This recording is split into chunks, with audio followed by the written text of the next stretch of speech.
অনেক দিন আগের কথা, একটি গ্রামে বাস করত তিন বন্ধু। তাদের তিন বন্ধুর নাম ছিল টুনি পাখি, ছাগল ও কাক। তারা সবসময় একসাথেই থাকত। তারা জঙ্গলে খাবার খুঁজতে গেলেও একসাথেই যেত। দিন শেষে তারা কাকের বাড়িতে আড্ডা দিত। কাকের বাড়ি ছিল জঙ্গলের মাঝখানে।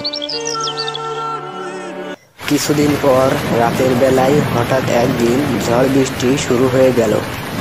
কাক বাড়িতেই একা একাই ছিল।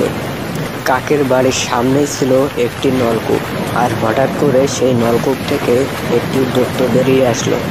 দৈত্যটি সোজা চলে আসলো কাকের বাড়ির সামনে। এদিকে কাক পাখি তো অনেক ভয় পেয়ে গেল। কিছুক্ষণ পর দৈত্য কাক পাখিকে বলতে লাগলো, আরে এ কি, এ তো দেখি শুধু একটি পাখি। এই পাখি খেলে কি আমার পেট ভরবে?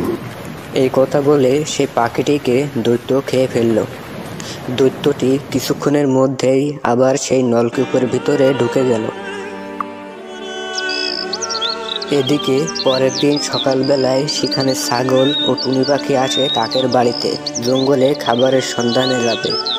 ছাগলটি তখন বলতে থাকে, ও কাক বন্ধু, কাক বন্ধু, তুমি কি এখনো ঘুম থেকে ওঠোনি নাকি? সকাল গড়িয়ে দুপুর হতে গেল, আমরা জঙ্গলে আর কখন যাব? ছাগল ও টুনি পাখি ঘরের ভিতরে কাউকে দেখতে পায় না।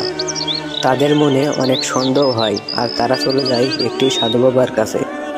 ছাগল ও টুনি পাখি সাধু বাবাকে সব ঘটনা খুলে বলে।